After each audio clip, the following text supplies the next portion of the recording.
चंदगड विधानसभा मतदारसंघाचे जनसुराज पक्षाचे अधिकृत उमेदवार मानसिंग खोराटे यांच्या प्रचाराचा शुभारंभ औरंगाबाद। यावेळी जनसुराज पक्षाचे कार्यकर्ते व नागरिक उपस्थित होते। जिल्ह्याचे नेते आमचे मार्गदर्शक विनयरावजी कोरे साहेब यांच्या जनस्वराज्य शक्ती या पक्षाकडून चंदगड विधानसभा मतदारसंघातील माननीय मानसिंगराव खोराटे साहेब यांच्या प्रचारार्थ औरंगाबादमध्ये प्रचार रॅली काढली आहे। त्याबद्दल सर्व युवकांचे मी आभार व्यक्त करतो आणि मानसिंगराव खोराटे साहेबांना प्रचंड बहुमताने गडिंग्लज आजरा चंदगड या मतदारसंघातून भरघोस मताने विजयी करून देऊया हीच संकल्पना आम्ही बाळगून या ठिकाणी प्रचार फेरी सुरुवात केली आहे।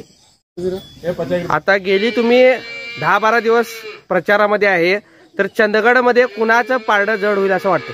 शाश्वत विकासासाठी आणि चंदगडमध्ये जो परिवर्तन घडवण्यासाठी येणाऱ्या काळात 100% मानसिंगराव खोराटे साहेब हे विजयी होतील याची खात्री आहे आम्हाला।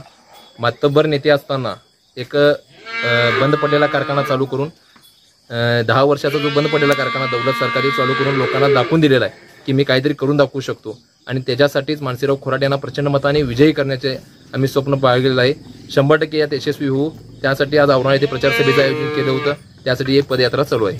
बर, आज ह्या पदयात्रेमध्ये तुम्ही चालू केला, पण पूर्व भागामध्ये मानसिंग खोराटे यांचा काय इफेक्ट होणार आहे? पूर्व भागामध्ये मानसिंग खोराटे साहेब हे प्रचंड मताने लीड घेतील याची खात्री आहे। कालच जनस्वराज्य शक्तीचे अध्यक्ष आमचे मार्गदर्शक आमचे दैवत माननीय श्री विनय कोरे साहेब यांनी दौरा केला होता, त्याचा इफेक्ट हा 100% होईल आणि पूर्व भागातून 20,000च्या लीडने 100% मानसिंगराव खोराटे साहेब हे विजयी होतील। स्टार्ट। नमस्कार। चंदगड मतदारसंघातून मानसिंगरावजी खोराटे हे विधानसभेचे उमेदवार उभे राहिले आणि मी त्यांना पाठिंबा देत आहे।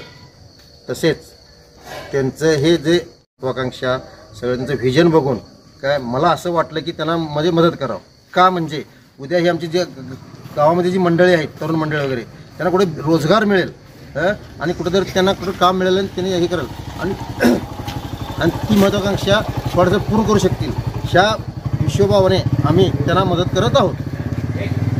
साथ मिळत आहे चौगले काकांच्या सारखे ज्येष्ठ व्यक्ती आम्हाला मदत करत आहेत, हे सगळ्यात महत्त्वाचं आहे। आणि रात्रंदिवस आता युवा पिढीनं हे एक आता उरलेले आपले जे 5 ते 6 दिवस असतील ते 5 ते 6 दिवस आपल्या भविष्यासाठी आपल्याला काम करायचं आहे। बऱ्यापैकी आपल्याला स्पर्धा परीक्षा वगैरे करणारी मुलं पण याच्यामध्ये मोठ्या प्रमाणावर उतरलेली आहेत, यासाठी आपण सर्वांनी प्रयत्न करायचे। आता युवा पिढीसाठी मानसिंग खोराटे यांचं विजन काय असेल? आता युवा पिढी सांगितलं पण त्याचा उल्लेख काय सांगितला नाही तुम्ही, पण युवा पिढीसाठी काय मानसिंग खोराट्यांचं विजन काय असणार आहे, त्यांचं ध्येय काय असणार आहे? विजन जे आहे ते बऱ्यापैकी प्रत्येक विद्यार्थ्याच्या हाताला काम दिलं पाहिजे।